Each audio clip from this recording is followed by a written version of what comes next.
A ONG Proteção Animal Mundial intensifica sua ação para pôr fim ao comércio de animais silvestres em todo o mundo, além de uma campanha em vigor desde o início deste ano chamada Me Deixe Ser Selvagem.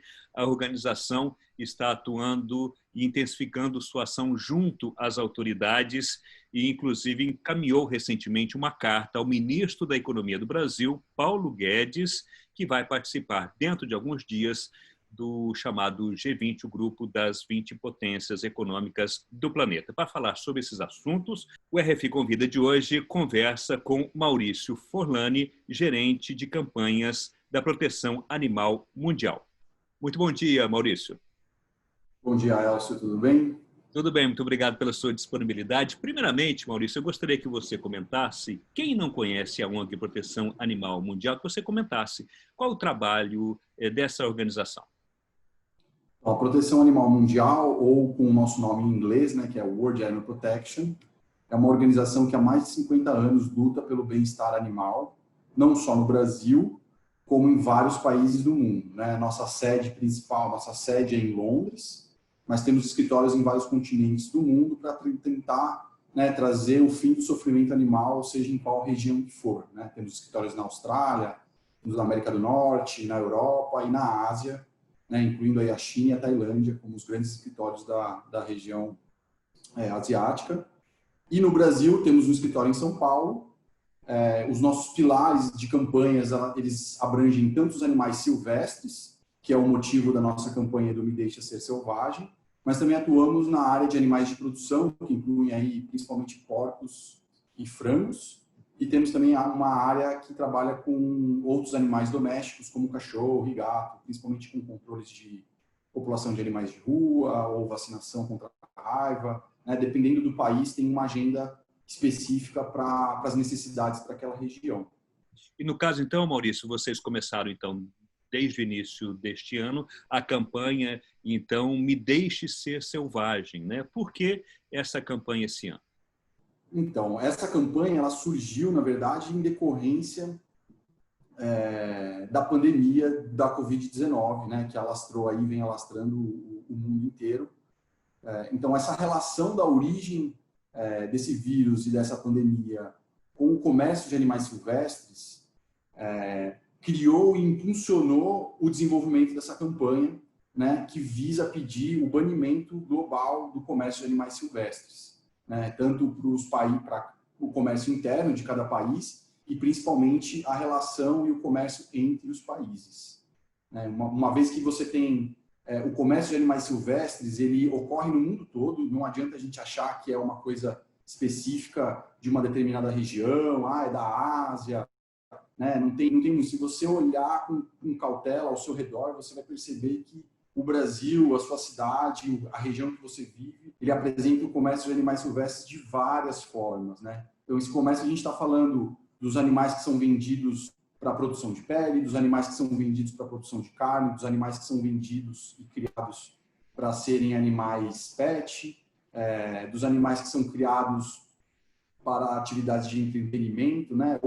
E aí a gente está falando criados, mas muitos são tirados da natureza. Então, esse comércio, né, que é um grande sistema, um grande mercado aí, ele atua de várias formas, né, afetando não só a vida e o bem-estar dos animais, mas também trazendo sérios impactos para o meio ambiente, né? E aí a consequência da Covid veio para mostrar para a gente que talvez a forma como a gente vem lidando com os animais tem que ser repensada, né? No caso, então, Maurício, tem uma relação direta com essa pandemia da Covid-19, esse novo coronavírus, com o que acontece nesse comércio de animais selvagens? Nos comércios. O que as pesquisas mais promissoras indicam, né? A gente não consegue traçar com 100% qual foi o animal que deu origem, né? Então, quando a gente fala de doenças zoonóticas aí, as emergências, as mais novas, a Covid-19, na verdade, ela não é uma novidade, né? Ela é uma ressurgência de outras doenças, né? Outras endemias, não podemos chamar de pandemias, né? Que surgiram em regiões localizadas, ou até outras doenças que se espalharam pelo mundo, mas tiveram uma origem com alguma relação danosa com os animais. Aí a gente pode trazer alguns grandes exemplos. o HIV, o Ebola, né, o SARS, a MERS. SARS e MERS são as mais recentes, acho que já de 2000 para frente, se não me falha a memória. Inclusive, uma delas é um tipo de coronavírus, né? Então, a forma como a gente vem tratando os animais, ela sempre trouxe essa troca de patógenos. Isso não é uma novidade de 2020. Né? Várias das doenças, como eu disse, aí, aproximadamente 60% a 70% das novas doenças têm uma origem zoonótica, ou seja, tem uma origem em algum animal. E aí a gente está incluindo os animais silvestres, né, ou o que a gente pode chamar de selvagens, e também os animais domésticos. Né? Os animais silvestres, eles trazem, às vezes, novos vírus que a gente não tinha contato. Os animais domésticos, às vezes, eles conseguem trazer modificações de alguns vírus. Né? Então, no caso da Covid-19, o que as evidências científicas apontam é uma relação com o comércio de animais que teria o epicentro ali na região da China, né, na região de Wuhan. E aí se tem dois animais aí que estão extremamente linkados pelo padrão genético que esse vírus tem, né? Então, se a gente pegar o vírus que atinge os humanos e compara a genética dele com o vírus, um coronavírus que atinge um morcego, eles são muito similares, assim como ele é muito similar a um vírus, um coronavírus que atinge o pangolim. O pangolim é um mamífero que tem escamas, talvez lembre o mais próximo nosso à fauna brasileira, um tatu, e o pangolim é um dos animais mais traficados do mundo, um dos mamíferos mais traficados do mundo, ou seja, existe uma intensa coleta desse animal na natureza, mantém esse animal vivo em algumas feiras. Então, assim como os morcegos que eram comercializados em Wuhan também eram coletados da natureza e mantidos vivos.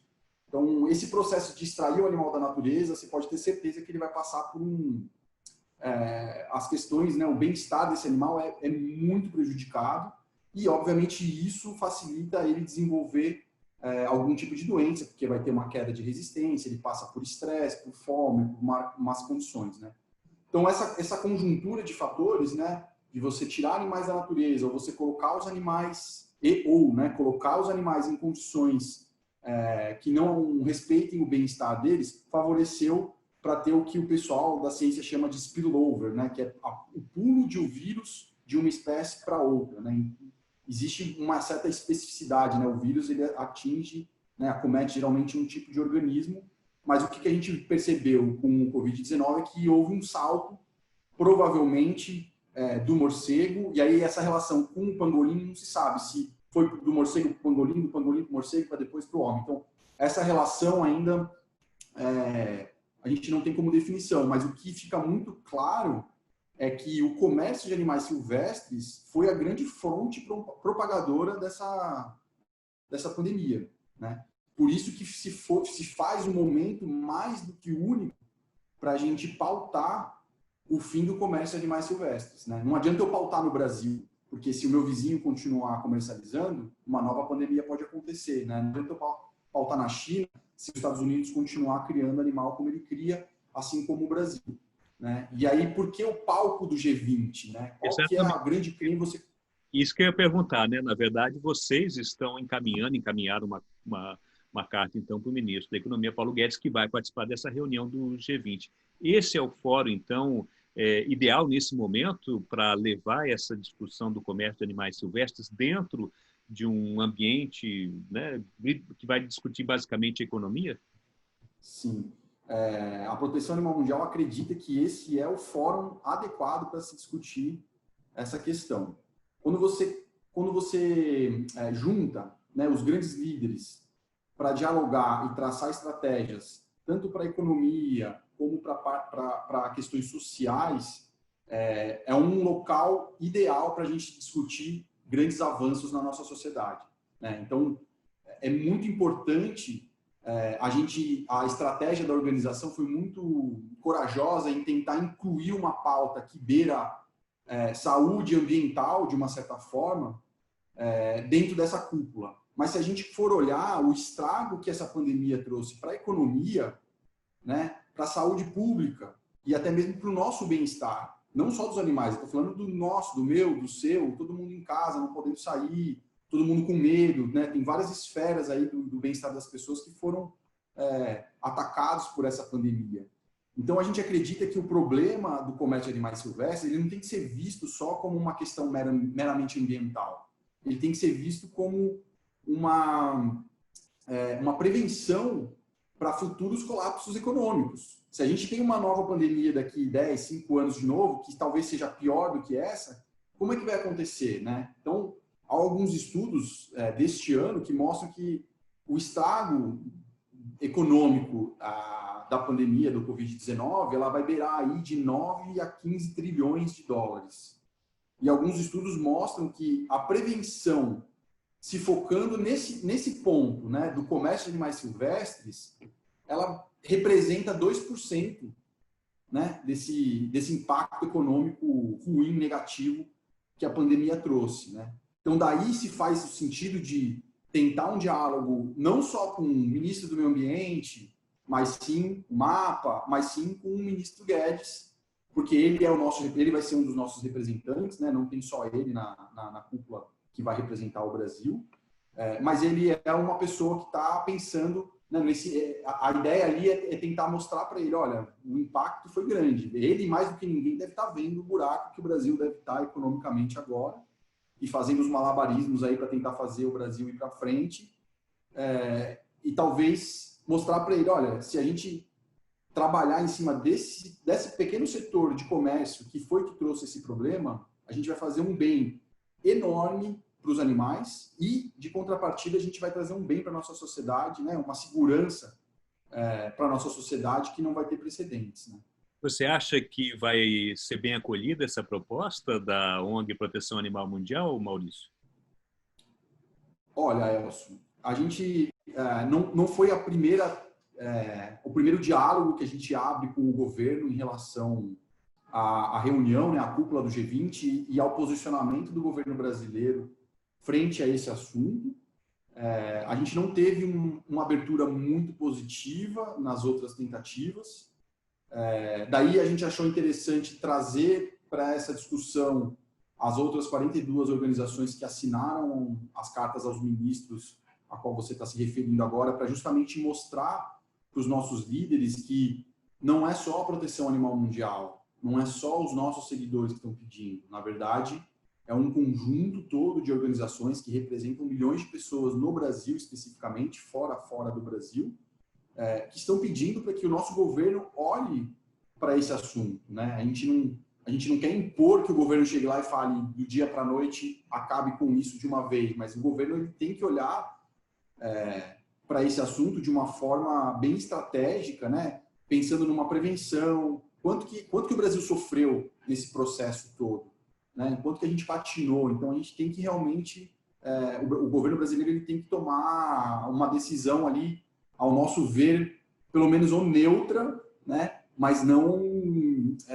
vamos dizer assim, não militar para que a pauta se permaneça como está e achar que está tudo bem comercializar os animais e correr os riscos pandêmicos de tempos em tempos. Muito obrigado, então, Maurício Forlani, gerente de campanhas da ONG Proteção Animal Mundial, pela entrevista ao RF Convite. Obrigado a vocês e até breve.